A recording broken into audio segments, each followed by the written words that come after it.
Hello dear students, welcome back to our video lesson once again with me, your tutor Benny Tengoy.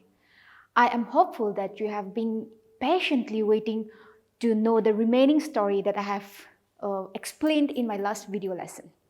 Okay, let's have a quick recapitulation of our last class. So, in our last class, we find that Pip finally, he's in London and how his secret benefactor shows up himself, okay? And he was none other than the convict whom Pip met in the marshes when he was a little boy, okay? Abel Mackwich, all right?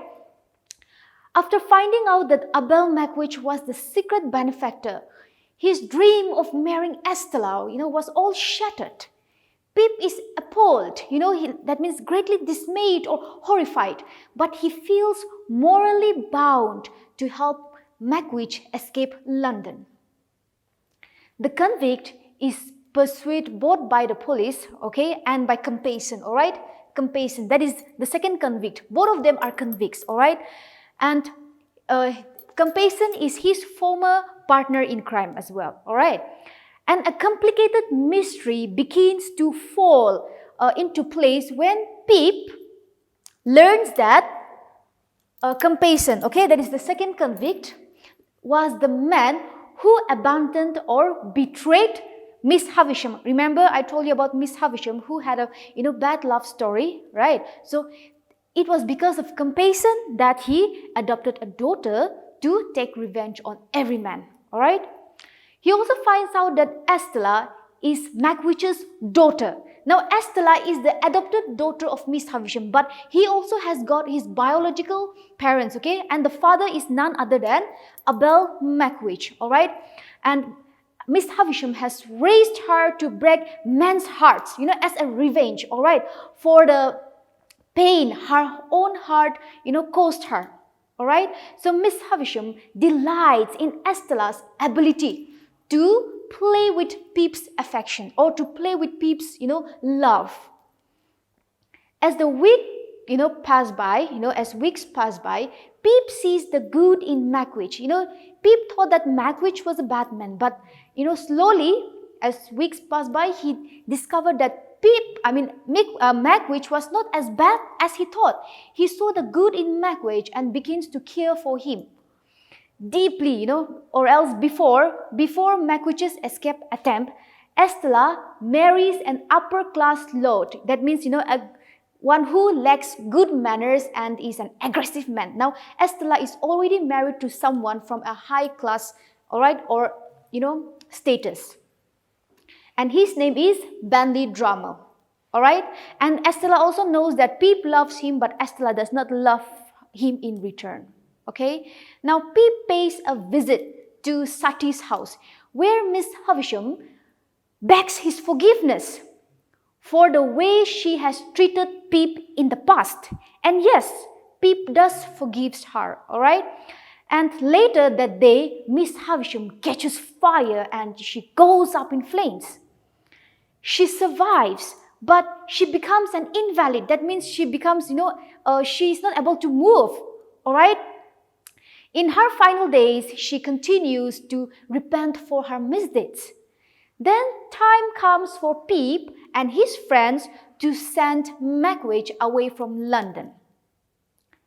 Just before the escape, Pip is called to a shadowy meeting, all right, in the marshes. Somebody writes a letter to Pip, okay, and that somebody calls Pip in the marshes. That somebody challenges Pip, all right, to come to the marshes, all right. And there, when he went to the marshes, he encounters the vengeful, evil Orlick. Remember Orlick? Orlick is also Joe's apprentice, right? The one who attacked Mrs. Joe. There in their fight, Orlick confesses himself that he was the one who attacked Mrs. Joe. And that led to Mrs. Joe's death. Okay, Mrs. Joe is Pip's sister, all right?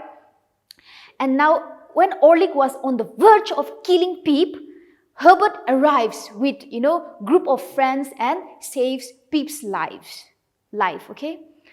Now, Pip and Herbert, they hurried back to, execute Mackwitch's escape, all right? Because Mackwich is not safe in London. Okay, he is pursued by the police. All right, he is not safe, so he need to move out of the country as soon as possible. So they tried to sneak Mackwitch down the river on a rowboat. So through waterways, they tried to make Mackwitch escape from the country. But they were discovered soon, okay, by the police, who Compassion tipped off. So the police as well as Compassion, that is the second convict, they found Mackwitch together, all right? And then Mackwitch and Compassion, they fight in the river, and Compassion is drowned, and even Mackwitch gets injured. Okay, and Mackwitch is finally arrested again, and he is now sentenced to death. And Pip loses his fortune. Now, since Mackwitch was his secret benefactor, now his secret benefactor is sentenced to death. And immediately, Pip also loses his fortune, which he used to get from his secret benefactor, that is about Mackwitch.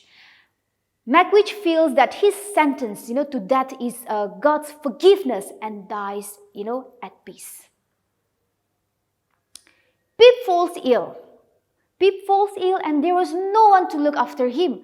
But Joe Gurgery is still by his side. Remember, when Pip came to London, he ignores Joe because Joe was a blacksmith and he was embarrassed to have a blacksmith as his brother-in-law. All right? But now, Joe never, left him alone. Joe came back to London to take care of him because he was unwell.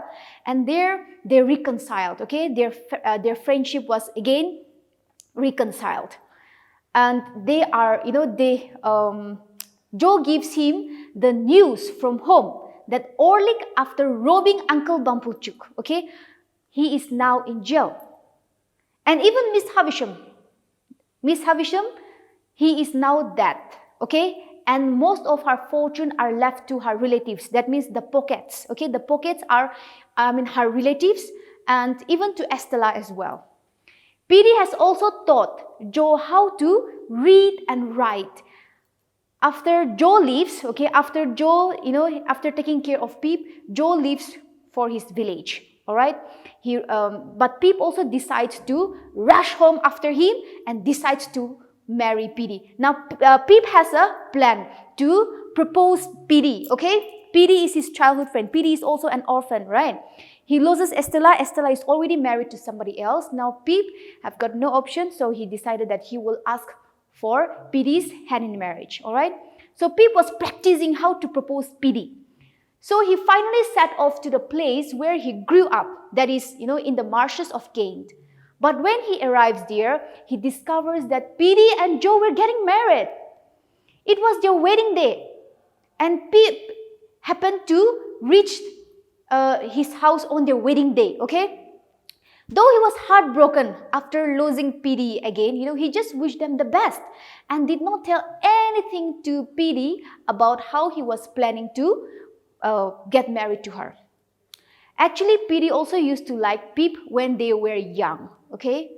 But Pip was, he never reciprocated that liking.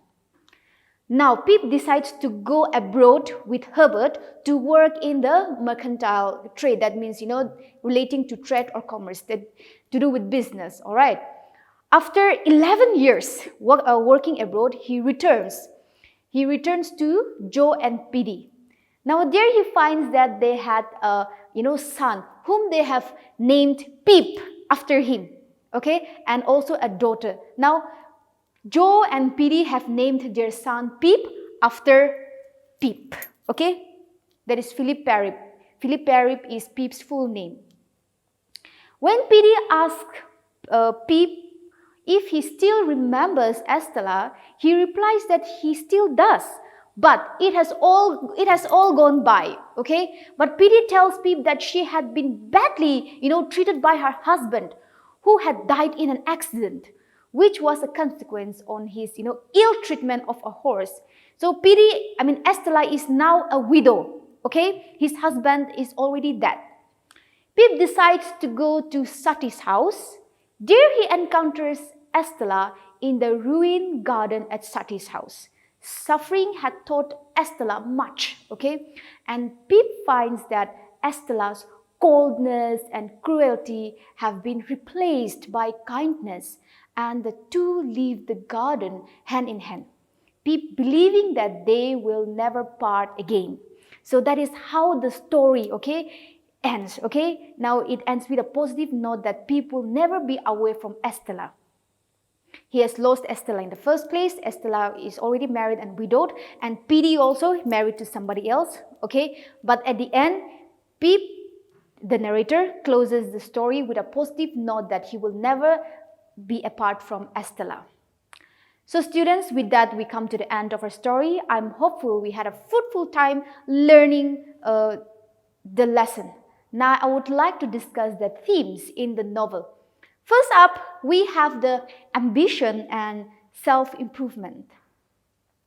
The moral theme of Great Expectations is quite simple, that is affection, loyalty and conscience, and they are more important than social advancement, wealth and class. Ambition and self-improvement, take three forms, in the novel, that is moral, social and educational. This motivates Pip's best and his worst behavior. Throughout the novel, first, Pip desires moral self-improvement, So when he leaves for London, for instance, he torments himself about having behaved, so wretchedly towards Joe and Biddy. We know that Pip used to ignore Joe, right? Once he was in London, right? So he was, regretting about that. Now, second, Pip desires social self-improvement. So, in love with Estella, he longs to become a member of her social status. He wants to become like Estella, same class, so that he will be able to get married to Estella. Third, we have Pip desiring for educational improvement. So this desire is deeply connected to his social ambition and longing to marry Estella. Had he not met Estella, he wouldn't have the desire to educate himself, because at first he wants to become a blacksmith, but after meeting Estella, he changed his ambition. That means he have a great expectation of becoming a gentleman and getting married to Estella. Then a full education is a requirement of being a gentleman. So now next we have social class. So throughout Great Expectations, Dickens explores the class system of Victorian England, ranging from the most wretched criminals, that is Abel Macwich and Compeyson, to the poor peasants. We have Mrs. and Mr. Joe Gargery. To the middle class. Middle class, we have Uncle Bumblechook, and to the very rich Miss Havisham, the wealthy, old lady, Miss Havisham. Now, Pip achieves, the realization when he is finally able to understand that, despite the esteem in which he holds Estella, one's social status is no way connected to one's real character. So your social status or your class will not define your character.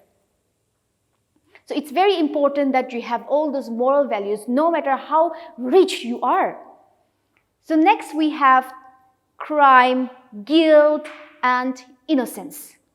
The theme of crime, guilt, and innocence is explored throughout the novel, largely through the characters of the convicts and the criminals, and the criminal lawyer, that is Mr.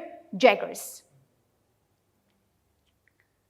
Just as social class becomes a superficial standard of morality that Pip must learn to look beyond in finding a better way to live his life, even the external trappings of the criminal justice system, that means the police, the court, jail, etc. It becomes a superficial standard of morality that Pip must learn to look beyond, to trust his inner conscience. So dear students, with this we come to the end of our fiction here. We have already discussed the story as well as the themes. I hope you will keep in mind and learn more. With this, we come to the end of our explanation here. Take good care. Until then, stay safe.